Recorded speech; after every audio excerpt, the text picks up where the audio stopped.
하나님 말씀 사도행전 20장입니다. 사도행전 20장 24절 한 절. 지난주에도 이걸 읽었습니다. 사도행전 20장 24절 말씀 시작 합독합니다. 나의 달려갈 길과 주 예수께 받은 사명 곧 하나님의 은혜의 복음 전가하는 일을 마치려 하면은 나의 생명을 조금도 귀한 것으로 여기지 아니하노라. 아멘. 기도드립니다. 할렐루야. 복된 시간 들어가신 하나님께 감사드립니다. 선포되어지는 거룩한 말씀, 전달되어지는 말씀, 사람의 글로 기록되어지고 사람의 입을 통해서 들려지는 말들이지만은 바로 이 말들 속에 하나님의 거룩한 말씀이 있어서 땅에 떨어지지 아니하고 바로 우리를 통해서 나타나는 말씀 되도록 역사하여 주시옵소서. 믿음으로 나아가는 복된 발걸음 되도록 은총 내려 주시옵소서. 감사드려오고 예수님의 이름으로 기도드립니다. 아멘. 본문 말씀 사도행전 20장 24절 말씀은 지난주에도 똑같은 본문이요 똑같은 제목입니다. 나의 달려갈 길, 나의 달려갈 길. 주요한 포인트는 뭐냐? 전체를 말하는데 지난주도 읽었고 또 이번 주도 읽어가는데 중요한 전체적인 내용은 뭐냐면은 예를 들면 그렇죠. 지난주도 말씀했습니다. 금오산에 올라가서 우리가 매주 금요일마다 올라가 기도하고 내려오는데 이 새들이 날아가는데 그 새들이 날아가는 우리가 보면은 전부 다 가지에 걸려있고 잎사귀에 부딪힐 것 같은데 근데 새는 날아가는 속도인데도 불구하고 정확한 목표 지점으로 전혀 안 부딪히고 그냥 설렁설렁 그 숲속을 날아다닌다. 그래서 새는 날아갈 목표를 알고 부딪힘 없이 꽃장거 날아가는데 그보다 먹이사슬이 우리가 훨씬 더 높은 위치에 있는 사람이 분명히 새는 사람에서 공격당해 죽는데 우리가 먹이가 되는데 그들에게도 저런 능력이 목표에서 꽃장 달려가는 어떤 그 길이 있다면은 알아내는 예지가 있고 또 날아갈 수 있는 능력이 있다면은 어떻게 해서 그보다 훨씬 먹이사슬의 높은 지역에 있는 인간이 70년, 70년, 80년 살아가면서 내 개인뿐만 아니고 70억 인구, 80억 인구, 이 수많은 인구가 달려갈 길이라는 것은 정해져 있죠. 달려갈 길이 다른 길이 아니고 멀리 있는 게 아니고 또 모르는 길이 아니고 분명히 목표점은 죽음이라는 것이 있다. 다 죽는다. 죽는 걸 모르고 사는 사람이 아무도 없어. 다 죽는 줄 알고 살아가는데 왜 목표점을 향해 달려가는 길이 왜 70억 인구가 들은 70억 인구가 살아가는 길이 다 각각 다르냐? 다 다르다.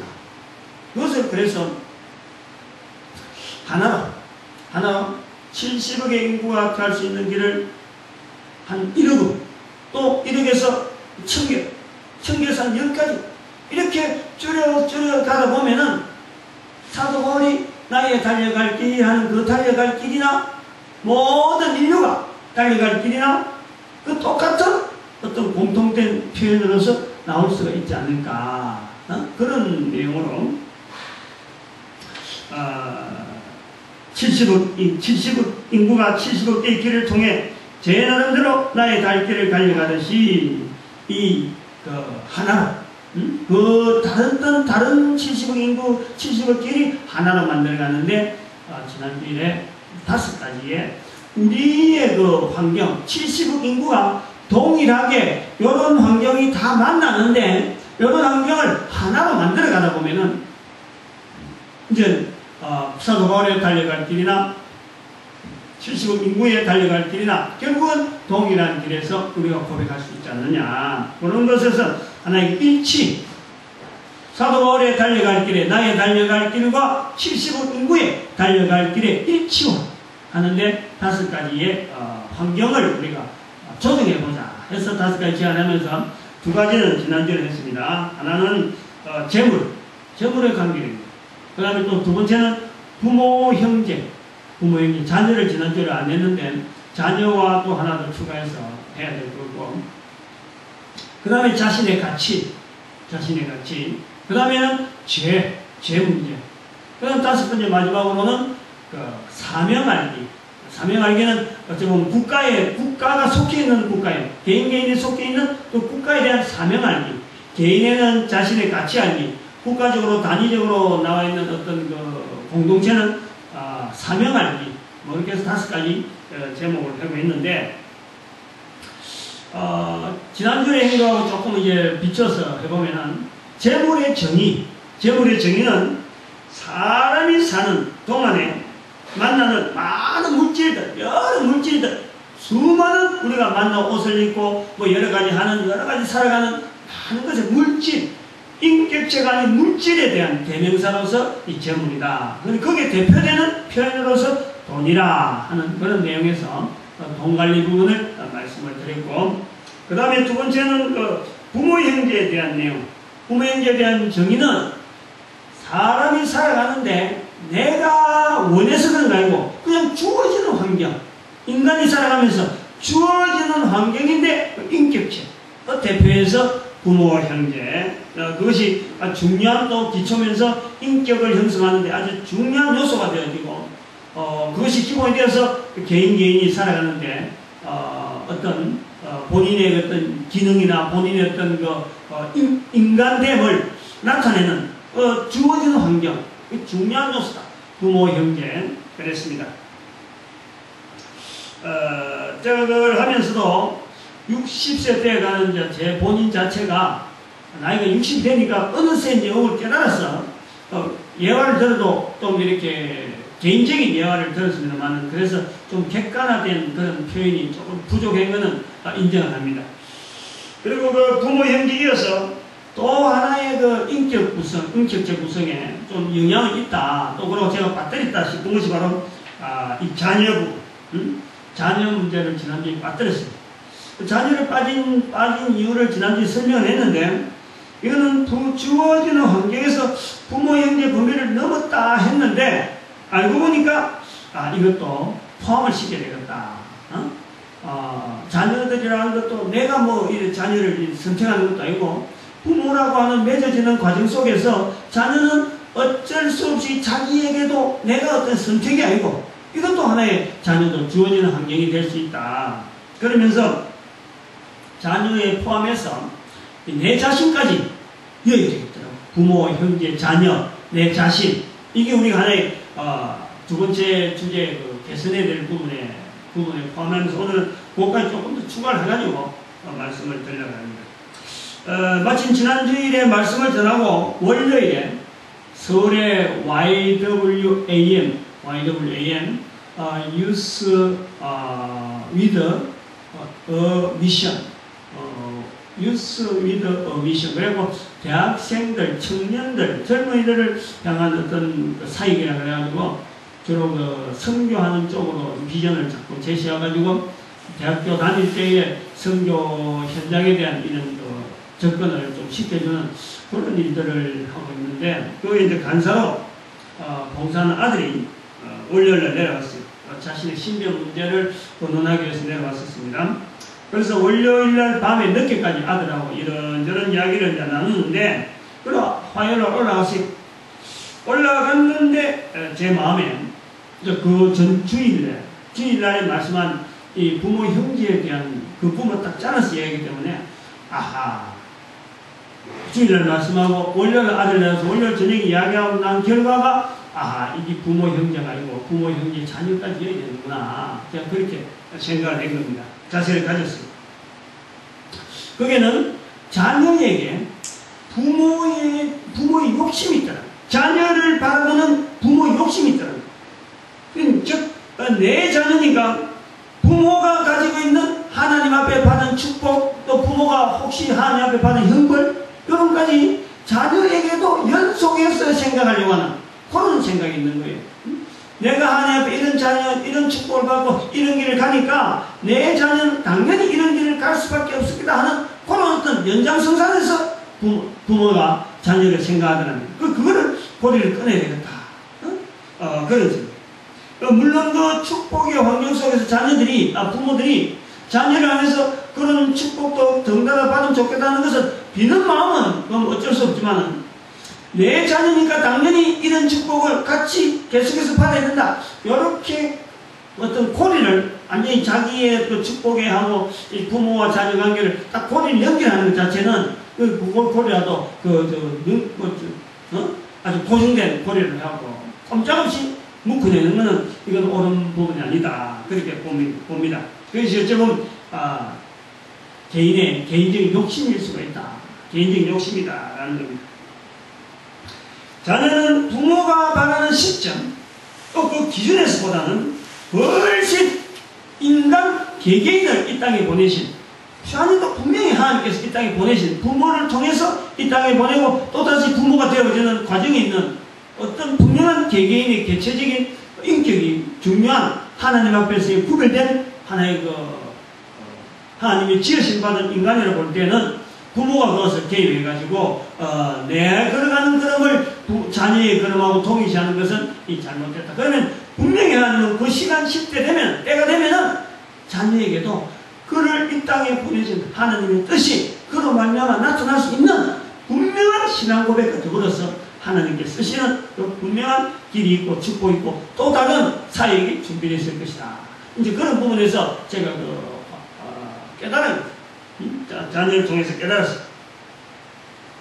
그리고 이제 부모 형제와 더불어서 또 자녀와 더불어서 나 자신이 조정이 되어야 될 형편이 있다. 내 자신도 있다라는 내 자신.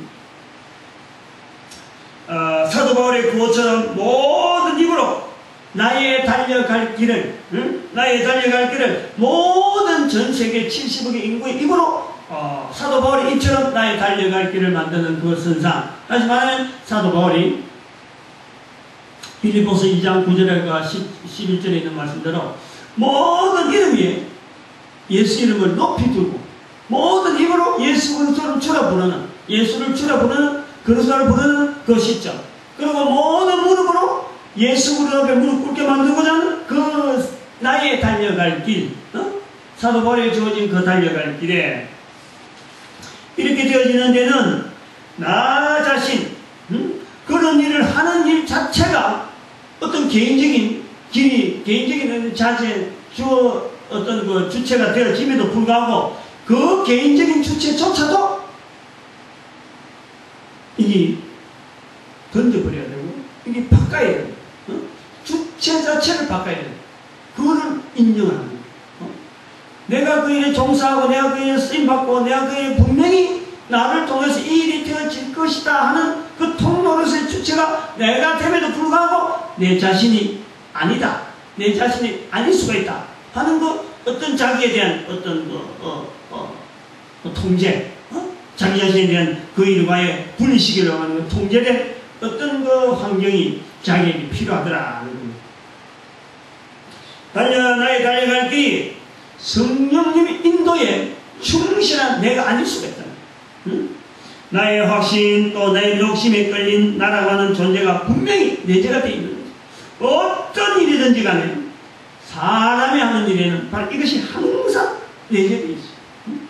내가 거기에 하게 되는 것은 반드시 사람이지만은 이 일은 하나님이 하시는 건데 그 사람이 드러내려고 하는 이 부분이 분명히 있더라.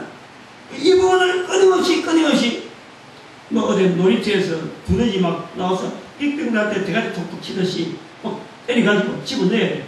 그런 것이 있는 거예요. 나온단 말이에요. 불쑥불쑥 나온다는 거예요. 이걸 뭐 끊임없이 긴장되게 두드려 나오지 않더라. 그래서 부모, 형제, 자녀, 나 아니 인격적인 관계가 되어지는 요소에서 모든 70의 인구라 하여금 이 사도 바울의 달려갈 길에 버금가는 그런 입술이 되어지려면 이런 부분들이 환경적인 부분에 다 제어가 되어야 되겠다 하는 거예요. 조금 구체적으로 한다고 보면은 여기 대해서 예화를 한번 들으면 내가 조정해야 될 부분에 대한 구체적인 예를 이야기하면 말씀드렸습니다. 70인 전도대 운동, 일식 기부 국민운동, 그리고 외치면서 설교도 하고 전도 현장도 누비는데 내 수준에서 이 정도만 하면 될 것이다 하는 그런 것이 있더라. 내가 딱 한계를 짓더라. 또 하는 일의 범위도 내 자신의 하는 일에 정도의 설정이 딱 돼 있어요. 내 요만큼은 더 이상 안 나오고 난 요런 일로 만족하겠다 하는 그 자기 일에 설정이 있고 자기 일의 기준이 있어. 더 이상 나가지도 않고 더 이상 어떤 범위를 벌지도 않고 또 다른 거하고도 이 융화도 하지 않으려고 하는 자기 나름대로 잣대를 가지고 딱 이래 길을 만들어 놨더라는 거예요.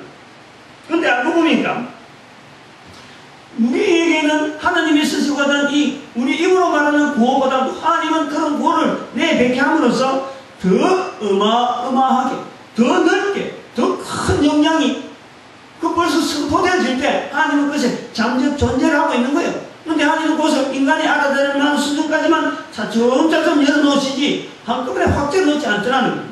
그런데 차츰차츰 들어가 보니까 처음에 내가 설정한 부분보다도 자꾸 이게 일이 커지고 자꾸 이게 생각이 달라지고 자꾸 이게 변화가 오는 거예요. 지금 내가 속해 있는 환경도 자꾸 바꿔야 되겠다는 이런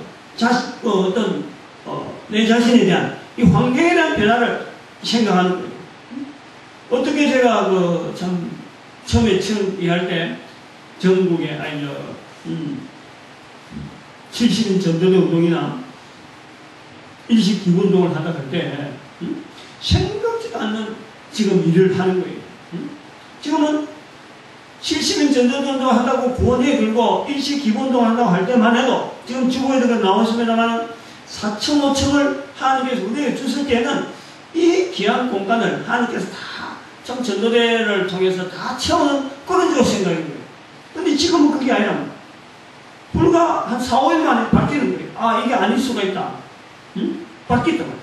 내 자신이 바뀌었어.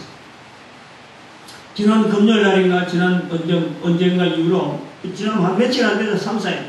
근데 이후로 갑자기 바뀐 것이 뭐냐니까, 4, 5층의 이 공간이, 지금 현재 이 공간에서 막 지금 일주공 파라디아 아파트 막 지금 입주가 곧 시작되고, 그리고 여기도 지금 개발한다고 하고 막 일나가고 개발의 어떤 분위기들 막 주변 공장들의 분위기가 막 바뀌는데, 그러면 옛날 같으면은 그 지난 주일만 해도 일주일 전만 하더라도 그래 바뀌어라. 그러면 우리가 앞으로 힘있게 목회하면서 이 사역을 할 때도 이런 정도 했는데 지금 그게 아니더라고요. 다른 사람 왔으면 좋겠다. 젊은 사람이 와가지고 좀 더 이 지역을 지금 막 변화되어가고 부흥되어지는 이런 분위기가 막 섰는데 오히려 그 사람이 부흥되어지고 나는 오히려 지금 이 전도 사역에만 몰두했으면 좋겠다. 그것이 딱 들었었는 거예요. 그래서 지금 목회자들한테도 일부 알리고 그런 부동산에도 연락하고 지금 그런 거예요. 이것이 일주일 전만 하고 일주일 전하고 다르더라고요. 그러니까 말씀을 정리하면서 아하 이제 말씀하고 이번 주는 좀 말씀을 좀 일찍 준비했어요. 보통은 뭐 금요일 저녁이나 토요일 날 하는데 이번에는 진행할 일이 있어가지고 진행가야 되겠다 싶어서 말씀을 일찍부터 준비했는데 못 가는 일이 있어가지고 그래서 말씀을 계속 준비하면서 아 이게 내가 변화되어야 될 부분이구나 하고 사실은 그런 일을 말을 할 때라도 요 말씀하고 연결해서 아 내가 나의 달려갈 길에 나도 변화되어야 될 부분이 있다 그렇게 보았던 겁니다. 여기까지가 이제 지난주에 했던 그 재물과 부모 형제에 대한 내용이고 이제 세 번째 그 바울의 달려갈 길에 70억 인류로 하여금 달려갈 길이 되도록 하는 가운데 70억 인류의 개개인의 삶의 환경 가운데서 바꾸어지기를 희망하는 5가지 중에서 세 번째 되어지는 것이 뭐냐니까 자신의 가치를 알게 하는 것. 자신의 가치. 개인의 삶에 개인으로 하여금 자신의 가치를 알게 하는 거다. 살아가는 사람들이 개인에 대해서 너무나 잘 알고 살아가는 것 같은데 자기 자신에 대해서 너무나 잘 알고 살아가는 것 같은데 또한 거꾸로 생각해보면 너무나도 자신의 가치를 모르고 살아가는 거예요. 모르고 자기에 대해서 자기만큼 아는 사람이 없다 할 정도로 자신에게 자기를 이야기하고 나아가는데도 불구하고 자신의 가치가 얼마나 가치 있는 존재라는 것을 또한 모르고 살아요. 거의 100% 가면 좀 이상하지만 여기서 깨달은 사람, 자신의 가치를 깨달은 사람만이 실제로는 전 세계 사람들을 인도하고 있는 능력 있는 사람으로 앞서가고 있는데 그 자신의 가치에도 깊이나 그 넓이에 대해서는 거의 모르고 있어요. 거의. 아는 사람이 있겠죠. 몇 명은 있죠. 몇 명인데 참 모르는 사람이 거의 뭐 100%에 가까울 정도로 있다. 그런 인간사에서는 어디서나 존재하는 것이 윤리 혹은 사회질서 체계입니다. 그리고 어떤 사회 속에서든지 그러한 그 구성원, 그것을 구성하고 있는 구성원에 대한 그 윤리나 사회질서 체계의 가장 된 중심이 바로 구성원들에 대한 존중, 그에 대한 인정이랍니다. 갓난아이로서 부모에 의해서 태어나 또 부모가 되어서 아이를 낳고 그래서 늙으면서 병들면서 죽어가는 인간 존재의 권위는 여전합니다. 6천년 전이나 1000년 전이나 지금이나 여전한 거예요. 그 아이들이 사는 사회나 국가단체는 반드시 인간 존중이 최우선적인 명제임에도 불구하고 인간 개인은 6천년 전이나 지금이나 여전히 자기 자신의 존재에 대한 그 가치를요, 이걸 지대로 알고 살아온 사람들이 많이 없다는 거예요. 6천년의 역사를 해도 거기에도 많이 없다는 거예요. 거의 없다는 거예요. 나의 달려갈 그 인식이 없다는 것이 나의 달려갈 길을 70억 인류가 달려갈 길에서 바꿔보고자 하는 제목으로 설명한 이유이기도 하다. 사람이 살아가는 모든 환경은 사람을 가장 존중하게 하는 체제로서 질서가 유지되고 있음에도 불구하고 사람의 가치 혹은 자기 자신의 가치를 소홀히 하고 있는 가장 우선적인 원인, 왜 그러면 이렇게 그 사람이 가장 가치 있는 존재이고 또 사회 자체도 그 사람의 가치에 대한 존중을 해주는 그런 분명한 여러 가지 제도가 있는데도 불구하고 자기 자신이 그 가치를 모르냐 하는 것은 들어보지를 않았다는 거예요. 안 들어봤다는 거예요. 안 들어봤다는 거예요. 이게 너무 쉬운데도 너무 단순한데도 불구하고 이걸 안 들어본 거예요. 안 해준다는 거지. 안 해준다는 거지. 이걸 이야기해줘야 될 사람이 안 해준다는 거예요. 자라는 아이에게 사물인식은 같은 단어를 꾸준하게 쉴 새 없이 들려준다면 반드시 따라하게 되어 있는 것이 원리입니다.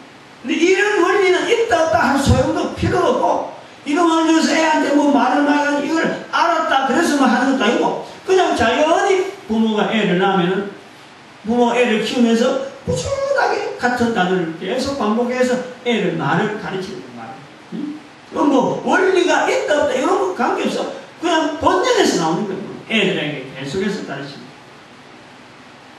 그러면 이제 어릴 때에 처음에 들려지는 하나의 인격체가 처음에 들려지는 소리나 그 사물과 그 일치화시키는 그 어떤 구조를 통해서요.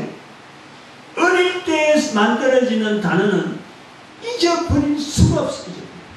벗어날 수가 없어요. 사람이 살아가면서 그 언어나 그 어떤 어릴 때 들었던 그 어떤 그 언어 체계에서 벗어날 길이 없어요. 반드시 다시 되돌아올 수 있는, 다시 또 할 수 있는 그 능력이 우리에게 어릴 때 하는데 그 잠재해 있는.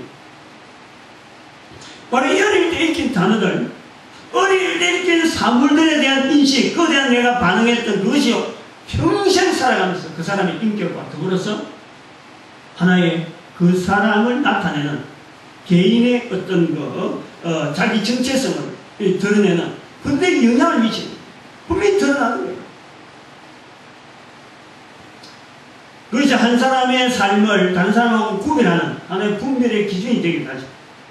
이 어릴 때 익히는 단어들은 대체로 관계라고 설명을 하지 않는 그냥 단순한 표현입니다. 아이와 대화가 될 것까지 않기 때문에 이걸 긴 이야기를 하지 않는다는 거예요. 주고받고 대답하고 이럴 때에 오는 이런 말들이 뭐 귀찮고 어쩌면 뭐 상대방이 알아주지 못한다 싶으니까 긴 이야기를 하지 않습니다. 근데 바로 말이에요. 바로 요때에 아이들에게 알려줘야 돼요. 들려줘야 돼요. 그 가치를 계속해서 가장 존경하는, 가장 존중되어지는 부모로서 보아질 때 가장 존중되어지는 단어를 그들에게 자꾸 신겨줘요. 그런데 그걸 신겨줘야 되는데 우리가 존중되는 가치 자체를 듣지 못하기 때문에 그것을 가장 가치 있는 걸 들려준다고 하는 자리에서도 개인의 가치를 타락시키는 언어가 완전히 쌓이게 되는 거예요. 응? 돌잔치 같은 데 가봐요. 돌잔치. 뭐 잔치하면 뭐 짓는 거 보자. 응? 애들한테 큰 상을 해갖고 뭐 짓는 거 보자 하고는 뭐 연필 지으면은 아이고 저거 학자가 되겠네. 아니 뭐 돈을 지으면 저거 부자가 되겠네. 뭐 대출을 지으면 저거 아주 뭐 장수하겠네. 자수이 많겠네. 요런 말들 한다. 요런 말. 애들이 반응하는 것 같은데요. 그 말들 속에서 그대로 인식이 되어져서 나중에 그대로 살아갈 수 있는 삶이 되어지는데 그것이 거기서 자기의 본질적인 가치를 찾아내느냐? 못 찾아내요. 못 찾아내요. 그러니까 들려질 수 있는 환경이 자꾸 없어져요. 내가 말할 수 있는 환경이 없으니 내 자신의 가치가 어떤 기본적으로 내가 구축이 되어 있었는데 그 구축이 안 됐다 보니까 들은 대로 자기가 또 자손들에게 연결되어지다 보니까 개인의 가치를 정말 존중하게 하고 가치를 아는 그 자리는요, 참 알고 힘든 거예요. 그게 못 들었으니까 못 전하고, 또 못 전했으니까 다른 사람한테 못 듣고, 또 그대로 생활하는 거예요. 요 어릴 때의 그 가치에서 우리는 분명하게 자기 자신의 한 사람의 가치가 얼마나 중요한지, 하나님께서 말씀하시는, 한 인간의 존재가 온 천하보다 귀하다는 것과, 하나님께서 이 땅에 보내신 우리의 살아가는 삶의 분명한 이유, 하나님 앞에서 우리는 바로 코로 숨쉬는 삶 동안에서 가장 존경되어지는 가장 귀한 천국을 맛볼 수 있는 이 귀한 삶이 바로 우리 어릴 때, 이것이 바로 내가 이 삶 속에서 딱 체가 잡혀야 됩니다. 어릴 때 잡혀야 됩니다. 뱃속에 있을 때부터 계속 그것에서 우리는 해야 됩니다. 이걸 이제 어른들한테 안 들어봤으니까 안 전해졌다. 이제 그러나 이 전해져야 돼. 어릴 때부터 부모의 몸을 통해서 준비되어지는 그 가정부터 시작해서 자기 자신의 가치를요 자꾸 듣게 되는 이것이 엄청나게 중요한 거예요. 엄청나게 중요해요. 혼자서 이야기하더라도 무심하게 아이야 듣든지 말든지 안 듣는 것 같은데도 듣고 있는 그 심령의 그 반응에서 우리가 생각하면서 하나님 앞에서 우리 한 사람 한 사람의 인격이 얼마나 중요한지, 그 중요한 인격 한 사람을 하나님은 보내기 위해서 수많은 인구의 세월을 여러 가지 여러 겨우 승리를 다 펴가지고 지금 한 사람의 개체가 지금 이 땅에 태어날 수 있도록 준비해 놓으시는 그 하나님의 오면 승리의 그 승리예요. 그 보통이 아니에요. 생명이 이 땅에 태어나는 건 보통이 아니에요.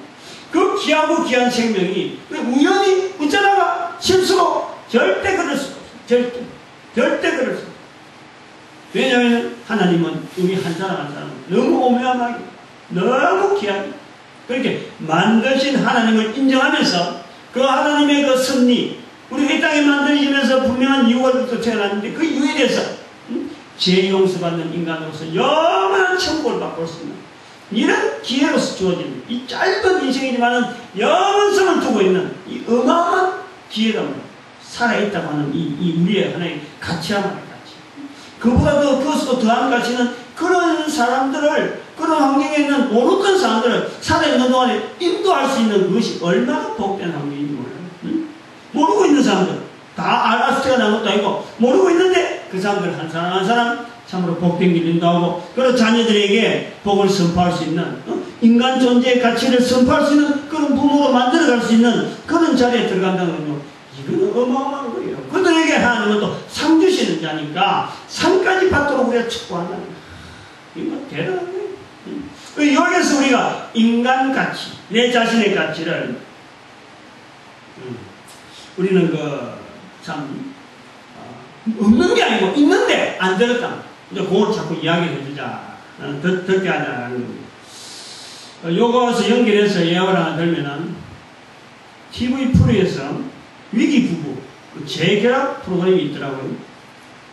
일반 프로에서 했는지 안 했는지 사대 방송에서 했는지 안 했는지 모르겠는데 다른 데서 방영하는 걸 프로그램 된 걸 이미 한 걸 가지고 이제 다시 하는 그 내용인데 위기 부부의 범위가 대학교 다니면서 커플된 거예요. 비슷한 또래끼리 커플을 된 거예요. 대학에서 만나서 결혼해서 가정을 꾸려갔는데 애가 없고 신혼기간일 때는 서로 간에 항상 붙어 다녔으니까 얼마나 참 정을 많이 표현했겠어. 근데 이제 막상 애가 자라니까 뭐 애 자리기 전에도 뭐 그럴 수도 있지만, 신혼기간 중에 서로에게 대한 배려, 신혼기간 중에서 서로에 대한 배려, 요 부분보다도 그 서로 간에 필요해서 만나니까 상대에 대한 요구, 상대를 배려하는 보다도 상대에 대한 요구, 좀 그것이 결혼을 통해서 분명히 좀 드러나야 돼요. 상대에 대해서 결혼 신혼기간이나 연애할 때는 지금까지 뭐 배려해줬다 하고 막 서로 간에 막 신경 써주고 막 해도 그런 것이 이제는 결혼을 통해서 이제 요구가 되는 거예요. 이제는 요구하는 기간이다. 그래갖고 서로 상대방에게 요구를 하는 거예요. 요구를 하는 거예요. 그러니까 그게 충족이 되네요. 인간 나이가 많아도 사회생활이 어느 정도 짙어도 그게 어려운데 대학 커플이 돼갖고 이제 뭐 사회에서 아무것도 모르는 어린애 같은 그런 모습에서 사회하고 부딪혀가면서 이 각자 개인이 상대방에게 요구만 되니까 가정에서는 가정대로 핍절하죠. 사회 나가면 사회대로 인정을 받지 못하죠. 가정으로 가는 이 자리가 얼마나 부담되고 죽으러 가는 이 자리가 얼마나 부담되고 그러니까 이 사회적으로 부담되고 가정에서 부담되고 내가 지금 해볼 길이 없다 보니까 결국에는 철학을 만듭니다. 그런데 철학을 이 나중에 제가 이 프로에 대해서 내가 부정적으로 보는 이유는 뭐냐면 좀 부정적으로 하나 화면에 비춰주는데 몰래 카메라를 설치하고 이제 실제적인 상황을 가정에 실제적인 있는 내용을 보내주는데 애는 말이야 방바닥에 막 이래 굴러댕기고 뭐 굴러댕겨서 좀 미안할 정도로 애에 대해서 무관심하고 그냥 지그들끼리 치고받고 막 손 지금 바르고 집기를 집어 던지나 그렇게 애는 뭐 가만히 있다가 그만 막 자제지고 우는 거예요. 뭐 운단 말이에요. 그래도 애에 대한 어떤 배려가 전혀 안 돼 있는 그 내용이 그대로 방영돼 버리니까 야 이거 다른 사람들 보고 저래도 되는갑다 하는 그런 인식이 들어가시면 내가 아주 음질하더라. 스트레스 푼다고 입에 있는 말 아무데나 말하게 만들고 말이에요. 뭐 바닷가에 앉아가지고 지능 가지고 서로 간에 얼굴에 몸에다 뿌리는데 그러면서 자기 속에 있는 스트레스 푼다고 속에 있는 말이 나온다고 해서 그게 치유되기라 보면요. 그 프로그램이 얼마나 얕은 프로그램이요. 텔레비전에서 그런 프로그램이요. 이거는 오히려 공적으로 볼 때는 이건 사회를 해치는 요소가 더 많죠. 이런 프로는 아니에요. 그렇게 오히려 그런 프로가 있으면 인터넷에 딱 자기들 주소를 딱 해갖고 다른 사람들이 좀 제안을 할 수 있도록 그런 창구를 만들어냈는데 그건 없고 당장 뭐 어떻게 해서 연락이 될지 모르겠는데 그 프로그램은 없는 기죠. 오히려 참 나쁘게 작용하는 게 훨씬 많습니다. 한 사람의 인격이 부부가 되어져서 그러나 대학에서 참 커플이 될 때까지의 자기들의 살아온 가정이라면요 이게 뭐 어떤 텔레비전 프로에서 프로 진행하기 위해서 이 예능적인 부분이 있어야 되니까 뭔가 사람들한테 보여주는 게 있어야 되니까 오히려 방송에는 그걸 더 요구하는데 그래가지고 치유될 수 있다 이런 생각은요 하면 안 되는 거예요. 그 치유가 안 되는 거예요. 그래서 텔레비전이 오히려 악을 지금 조성하고 있는 스스로 앙금 돋친 말을 앙금 있는 가시 돋친 앙금 있는 말을 하게 만들어갖고 오히려 그 안 들었을 때보다 들은 것이 더 가스가 탁 떨어져갖고 자꾸 상대방에 대해서 굳어지는 이런 벽을 만들어주는 그런 프로를 억지로 명동 한복판을 뭐 소리를 지르면서 말이야. 한 손에는 상대방 팔하고 같이 수갑을 차고 이 명동거리를 할바하면서 하러 가는데 이게 프로가 어디에 검증받아서 그런 프로가 나왔는지 도대체 알 수 없는 그런 이상한 그런 어떤 방송을 하기 위한 어떤 프로그램 진행 이런 것이 돼가지고 아주 나쁜 프로그램 아주 없어야 될 그런 프로그램 결코 재결합이 힘듭니다. 그냥 치료 안 된다는 건 아니지만 치료하는 방법으로서는 절대 그런 계속 그 사람의 가치를요 계속 존중시키는 그 말을 들려줘요. 계속 그 소리를 들려줘요. 상대방에 대해서 흠집이나 상대방에 대해서 여러가지 비평하고 이런 것보다는 그 출연한 의사도 그렇고 그 말이 참 거칠게 나오고 당신이 지금 범죄하고 있다. 범죄하는 이유에 당신이 또 공범이다. 이렇게 되어지는 게 이게 뭐 화를 내는 거예요? 그럼 서로가 부담 조성하고 뭐 어떡하네 상대방에게 책임 있는 식으로 뛰는 이런 식으로 상담은 안 맞는 거죠. 오히려 그들에게 그 한 사람 한 사람의 가치, 당신의 가치가 얼마나 존중한데, 그런 존중한 가치 속에서 지금 여러 가지 우리가 좋아하는 과정이 있는 거지. 조화가 돼야 돼, 조화. 한 사람이 있을 때 혼자 생각하는 가치, 두 사람이 있을 때 두 사람이 있을 때 가치, 이런 가치, 자신의 가치가 공동체적으로 이래야 형성되어지도록 좀 진행되는 게 보다 더 바람직하고, 그런 장기가 내려가야지. 한 20년, 30년 자라왔는데 굳어진 그것이 어느 날 갑자기 바꿔질기라 어림도 없어. 아무튼 이것은 제가 지금 여기서 예화를 드는 것은 가치에 대해서는 계속 어릴 때 못 들기 때문에 어른에 대해서는 더 많은 소리를 들립니다. 그래서 교회라고 하는 이런 자리라는 이런 것이 출입이 필요하다는 거예요. 이런 자리에 들어서 개인의 가치를 계속 존중하는 그런 소리를 듣게 하는 거예요. 그리고 그것을 듣게 되면서 다른 사람한테 말을 해. 내가 들어가지고 내가 말을 해. 내 가치의 존중이 얼마나 가치 있느냐 하는 것을 말을 해야 됩니다. 이럴 때 이제 자신의 가치가 당대로 자기 속에서 하나의 형태를 하는 거예요. 이걸 이제 어렵게 말하면 신학화.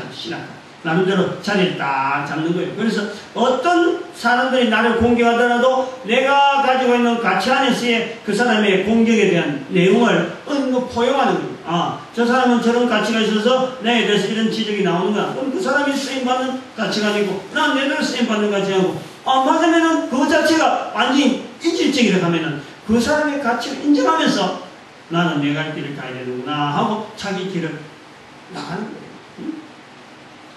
이런 부분에서 우리가 자기의 가치 한번 검토를 해보고, 그럼 네 번째, 본문의 사도 바울의 나의 달려갈 길에서 전 세계 70억 인류의 달려갈 길로 만들어가는 기존의 환경에서 교정되어야 될 네 번째 환경의 어떤 내용은 환경 부분은 죄에 대한 인식이라는 거예요. 죄에 대한 인식. 우리가 죄라고 하면은 이 짧은 단어 속에서 움찔합니다. 죄라는 말에 움찔하지 않는 사람이 없어요. 그런데 또 한 말이에요. 모든 인간이 죄인임에도 불구하고 나는 아니다 하는 말을 한단 말이에요. 죄인이면서 죄인이 아니다라고 말을 할 수 있는 이게 어마어마한 능력자가 바로 인간입니다. 사람의 능력의 극상이 뭐냐? 극상이. 최고의 극이 뭐냐니까? 사람의 능력의 극이 뭐니까? 피조물인 인간이 창조주인 하나님에게 하나님을 아버지라 부를 수 있는 자리가요. 이게 최상이죠. 살아있는 인간으로서 최악의 자리가 뭐냐? 하나님을 하나님이라 부르지 않으면서도 그것이 죄인인데 나는 죄가 없다, 죄인이 아니다 라고 말하는 이게 최악이야. 이 극이야, 극. 극과 극의 사이는 인간이라고 하는 이 자리에서 피조물로서 창조자니 나를 지으신 하나님을 인정하지 않는 이 자리, 하나님을 인정하는 자리가 인정하지 않는 자리, 이 두 가지 길에 우리가 인간의 범위가 들어가 있는 거예요. 어마어마한 극상이 있고 어마어마한 극악이 있는 이 존재가 바로 인간이에요. 어마어마한 능력자입니다. 우리는 인간은 엄청난 능력자예요. 그 엄청난 능력자를 알아가는 첫걸음이 사실은 내가 죄인이라는 거예요. 죄인이라는 거예요. 사회제도와 윤리체계들은 그 단위사회가 구성되면서부터 죄에 대해서 나름대로 개념들이 다 있습니다. 그리고 단위사회가 전 인류적으로 범위를 넓히게 되어 가면서 단위사회가 규정하던 이 죄에 대한 인식이 차츰차츰 희미해져 가는 거예요. 이게 차츰차츰 방만해져 가는 거예요. 경각심이 이루어졌단 말이에요. 경각심은. 우리나라 같은 경우는 좁으니까 뭐 그런 일이 많이 없었거든요. 미국 같은 큰 나라는 이 주별로의, 워낙 늘으니까 주별로의 그 주 정부가 있고 또 연합 정부가 있잖아요. 50개 주를 연합하는 또 법이 있어요. 그 주의 법이 다르고 연합의 법이 이게 똑같지 않다. 이 주의 법이하고 이 주의 법이 다른 거예요. 한 주가 우리나라보다 크니까 대한민국 법이 다르고 일본 법이 다르지 미국에는 주 법이 다른 거예요. 그것은 통합적으로 연방정부가 또 법이 있어가지고 또 서로 조율한단 말이에요. 이럴 때에 한 주에서 잘못한 일이 있어가고 다른 주로 가면 그 주에서는 잘못이 아닐 수가 있어요. 여기서는 죄인 이렇게 하고 막 따라다니는데 다른 주로 가버리면 죄인이 안 될 수가 있어요. 그런 죄가 있단 말이에요. 그러니까 지금 이제 국가 간의 소통도 커지고 또 이 주별로 소통이 커지니까 이게 주의 이동 또 국가별의 이동 이래 가지고 한 국가에서 한 주에서 범죄를 하면서도 다른 주로 넘어가면서 나는 이제 범죄 아니다 하는 이런 자세가 이제 하나의 죄에 대해서 이게 무마되어지는 죄를 지었음에도 불구하고 여기는 죄인데 여기는 죄가 아니니까 죄에 대한 경각심이 살아야 됩니다. 마찬가지로 이 국가 간에도 가능한 이런 부분. 국가 간에는 이게 스파이라고 하는 이런 또 어떤 최고의 어떤 법이죠. 최고의 국가 행보로서는 스파이가 하면 국가를 정복하려고 하는 국가의 국가적인 이 최고의 법인 적인데 그 적이 다른 나라 스파이를 보낸 나라에서는 최상의 또 영웅이 되는 거예요. 그러니까 이 실제로 한 개체는 한 개인이지만은 이쪽에 가니까 법이고 이쪽에 가니까 죄인이고 이쪽에 가니까 영웅 취급받으니까 한 개인으로 볼 때는 죄에 대한 개념 자체가 모호해지는 그런 시대에 오늘 우리가 살다 보니까 죄에 대한 인식은요, 죄라고 하는 인식은 사람마다 받아들이는 이 내용이 딱 틀리는 그게 자기 자신은 그런 죄, 그런 환경, 그런 내용, 자기가 생각하는 죄 짓는 환경에 대한 생각 자체나 그거 자체는 내가 살고 있지 않다라고 하는 그런 것이 딱 들어가면 나는 죄가 없다 하거든요. 죄라고 하는 자체가 워낙 보편화돼 버려가지고 워낙 애매모호하게 이제 설정이 되고 개인에게 적용이 되다 보니까 죄에 대한 인식이 차츰차츰 버려져요. 옛날에는 죄 같으면 아이고 저거 내가 생각하는 거 아이고 저거 나도 죄 요런 자기 나는 죄를 막 생각하는데 그냥 그것이 생각 자체로 이제 뭐 그런 거 옛날에 다른 사람 얼마든지 하는데도 도저히 살아가는데 내가 그 정도 가지고 이렇게 되잖아. 그래서 심지어 죄가 없다 하는 말까지 나온다는 거예요. 죄가 없다는 말. 인간 존재, 아까도 말씀드린 인간 존재 첫 번째 인식, 내 자신 인간이라 할 때에 제일 첫 번째 인식은요, 죄 인식을 전해요. 죄 인식. 죄라고 하는 인식부터 인간의 출발에 나와요. 죄인으로서의 삶, 이것이 과연 어떻게 살 것인가? 죄라고 하는 그 단어에서 죄인, 죄 지은 인간으로서 어떻게 살 것인가? 내가 이 땅에 주어진 이 환경 자체는 하나님 앞에 주어지는 죄 용서받는 삶으로서의 주어지는 이 어마어마한 축복의 기회. 요 기회로부터 시작되어진단 말이에요. 요 기회를 분명히 붙잡고 나가는. 그래서 죄에 인해서 벗어날 수 있는 의인이 되어지는 과정이 바로 이 우리 인간 사회에 이게 기초가 돼요. 여기 고전적인 개념들이 우리가 죄라는 부분에 대해서 아주 중요한 그런 설득이 있는 거예요. 모든 인간은 어떤 환경이 있든 간에 어떤 국가적인 어떤 통치가 있고 무슨 제재가 있다 하더라도 인간이 죄인이 아니라 하는, 다시 말하면 죄인이 아닐 수 있다고 하는 어떤 치외법권 지역에 인간은 절대 들어갈 수 없어요. 어느 지역이든지 코로 숨을 쉬고 인간의 몸을 입은 이상에는 그 나라 문화가 어떻든지 그 나라 환경이든지 그 어떤 지역인데 굶어 죽어 가는 과정에서 기아로 인해서 그저 태어났다가 죽는다 이래 하더라도 코로 숨을 쉬는 코로 숨을 쉬면 이 땅에 살아가는 모든 인간들에게는 다 죄인이 적용되어집니다. 여기서 치외법권이 없다는 거예요. 하나님 지으신 분을 인정하지 않는 죄가 바로 우리 인간들에게는 죄입니다. 이게 어마어마한 거예요. 이 죄를 어릴 때부터 인정하게 하는, 어릴 때부터 우리 인간들에게는 이 어릴 때부터 있는 이 참 어릴 때부터 이런 고백을 하는 그런 우리가 자녀를 볼 때라든지 이 내 개인을 볼 때라든지 이 개인으로서나 인간으로서 가장 먼저 시급한 것이 바로 죄인을 인정하는 것. 죄인. 내가 죄인이라는 걸 인정하는 것.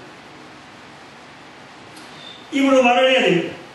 인간은 지어진 존재이면서 인간을 만드신 분을 유일하게 배반하는 지원받은 존재 중에서 하나가 바로 인간입니다. 인간이 지어져 있는데 지어진 만물 가운데서 유일하게 지어신 자를 배반하는 능력자가 바로 인간이에요. 대단한 거예요. 대단한 거예요. 이 죄에서 벗어날 인간이 아무도 없어요. 그렇게 어마어마한 능력이 분명히 있는 거예요. 우리에게.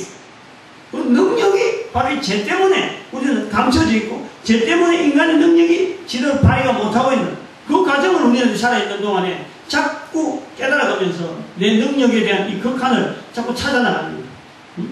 이건 지난주에 말씀한 여러 가지 부분이 있습니다. 일단 죄를 인식하고서 그 다음에 죄에서 벗어난 길을 알아가고 듣게 되어지고 그래서 왜 인간에게 구원자이신 예수 그리스도 앞에서 왜 인간은 예수 그리스도가 필요하고 왜 인간은 예수 그리스도 앞에서 무릎을 꿇어야 되는지를 살아있는 동안에 계속 훈련해 가는 거예요. 그리고 생의 마감이 딱 되면 영원한 삶에서 예수 그리스도 앞에 무릎 꿇고 주를 높일 수 있는 그 환경이 지금 여기에 지금 주어져 있는 거라. 살아있는 동안 주어져 있는 거라. 다섯 번째 우리가 생각할 것은 사도 바울의 나의 달려갈 길이 70억 인류의 달려갈 길이 되는 기존에 주어진 환경을 다시 조정해야 되는 이 주제 중에 다섯 번째가 바로 사명 깨닫기입니다. 아까도 말씀했지만 단위, 공동체 단위에 이런 거는 사명 깨닫기에서는 이거는 개인의 사명보다는 개인은 그 어떤 가치, 개인의 자기 가치 깨닫는 거고 사명 깨닫는 민족의 사명 깨닫기, 민족, 국가의 사명 깨닫기라 말이에요. 개인들의 가치를 알아내는 것도 중요한 과제지만 그것 못지않게 중요한 것이 개인들이 모여서 있는 일정한 공동체를 있는 사회단체, 개인으로서 소속할 수 있는 어쩌면 최대의 단체가 바로 국가입니다. 국가 단위에 이런 어떤 이런 단체에 사명감을 알아서 그에 준하는 국민적인 규범과 윤리 준수라든지 법 질서를 세우면서 당장에 살고 있는 당대의 할 일도 우리가 분명히 헤쳐나가야 되지만 이런 민족적으로 국가적으로 가진 이 사명을 후대도 할 수 있도록 후손들도 꾸준히 할 수 있도록 계획을 하고 질서한다는 것은요. 이거는 참 어떤 국가 단위에서나 어떤 단체에서나 이 소속에 있는 이 단체에서 아주 중요한 일. 그래서 이런 걸 가지고 무슨 단체를 만들 때 강령이라 강령. 우리는 앞으로 이런 일을 할 것이 하고 희망을 제시하고 어떤 할 일을 제시하는데 바로 국가 단위의 사명이다.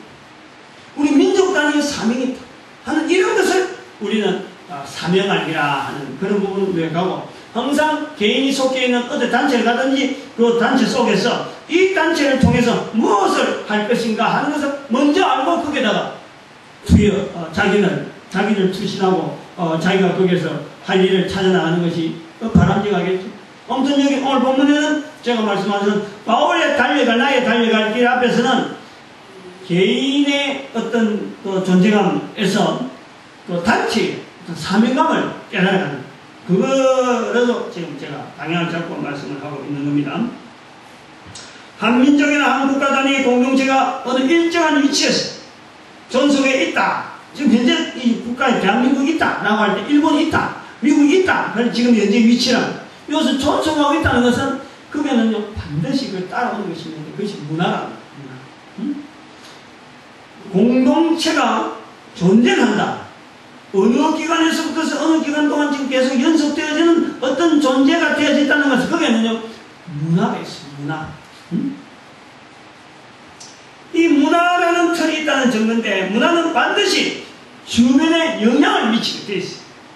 그 문화의 영향으로 주변은 또 새로운 문화에 대해서 받아들이든지 거부하든지 안 그러면 그것을 극복하든지 좋아하시거든요. 하든지 또 문화 형성이 되어지는 새로운 물결들이 자꾸 일어나는 거예요. 그리고 또 그 문화를 전수한 문화에 다시 역류해서 그 문화를 다시 또 변화시키려고 하고 또 그 문화를 발전시키려고 하는 이런 그 역할이 바로 문화라고 하는 이런 단어에서 이런 우리가 어떤 그 활동을 우리가 볼 수 있다. 문화라는 말. 그리고 지구상에 있는 모든 나라마다, 민족마다 이제 한 민족의 생겨진 문화를 통해서, 한 국가의 생겨진 문화를 통해서 다른 국가가 영향을 받고 또 그 국가에 생겨진 또 다른 어떤 문화에 대한 또 역류가 또 생성했던 그 문화에 영향을 줘가지고 또 새로운 개체들이 연결되어지는데 쓰임받는 이런 문화의 흐름들이 있다. 이런 문화적 영향으로 볼 때에 국가 단위의 공동체가 소속한 모든 개인들이 같은 국가적 사명으로 미래를 내다본다면, 즉 문화적인 영향을 통해서 내가 지금 속해 있는 국가, 내가 속해 있는 민족을 통해서 차세대에 있는 미래를 이 문화가 영향을 줄 수 있다 하는 내용으로서 우리가 이 지금 현재 소속해 있는 우리 국가에서 이 사명으로 한번 볼 때에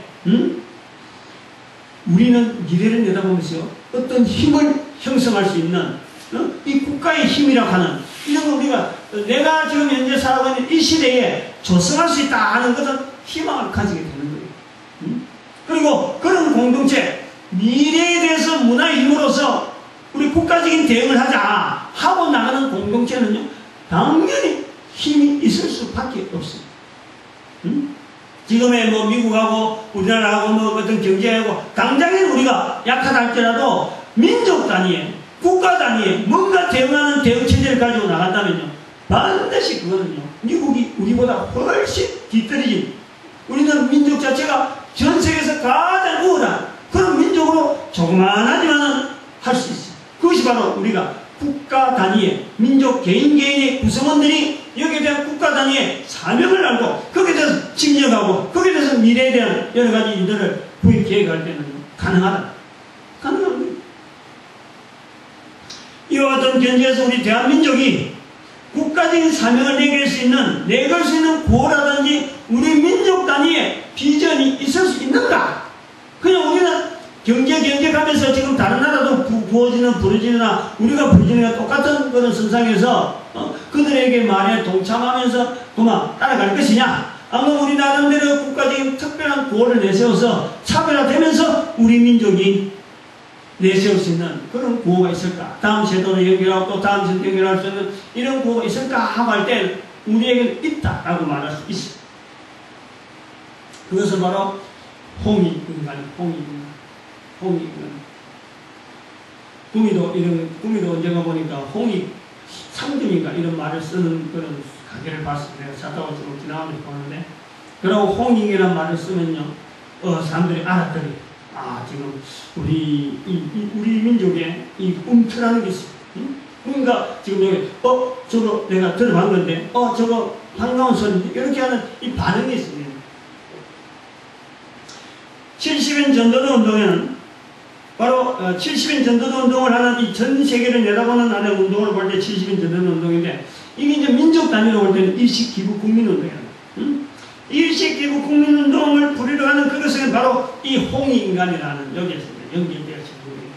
그런데 오늘 이 시간에는 일식기부운동과 홍익인간에 대한 이 연결, 여기 유사점 이런 걸 이야기하려는 게 아니고, 전 세계 70억 인류 가운데 국가 단위의 구호와 민족 단위의 구호를 가지고 있는 민족이 전 세계 지금 있는 나라에서 몇 개나 있겠느냐 한번 살펴보면요, 이 뜻밖에도요, 한번 살펴보면 이게 없어요. 나라마다 강경은 강경대로 또 약속은 약속대로 그 민족이나 그 국가가 전 세계적으로 내걸 수 있는 구호가 있는가 살펴보면요, 그게 없어요.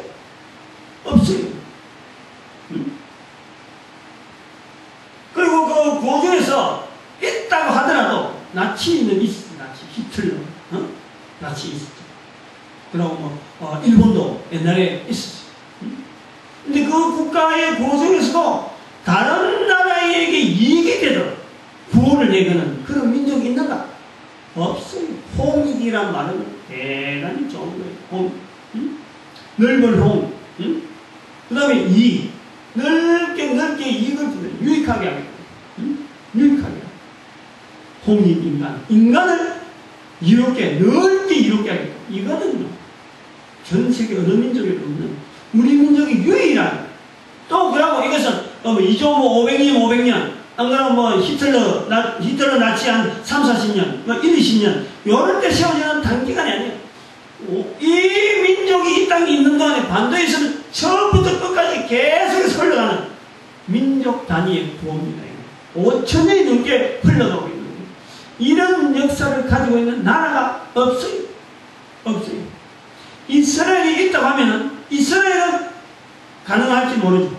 가능할지 모르지만, 이스라엘조차도 민족 단위지. 우리 민족만, 우리는 아브라함의 자손, 아브라함 로만 멸치지, 실제로 이걸 깨닫지 못하고 있는 거예요.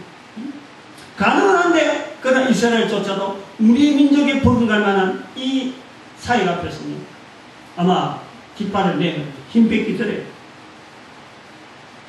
한반도라는 이 독특한 환경, 일본이라는 저 방파제를 앞에 놓고, 한반도라는 이 독특한, 한쪽에는 육지로 있고, 삼면은 바다로 되어 있는, 어떻게 보면 진취적이면서, 그렇다고 큰 대륙을 떠안고 있는 이런 자세가 있는, 이게 바로 지형적이면서, 또 앞으로는 그 큰 태평양 앞에 나가고 방파제를 하나 딱 두고 있는 일본의 그 지형, 이런 지형을 가지고 이 땅에서 우리 민족이 존재하고 있다는 이 자체는요.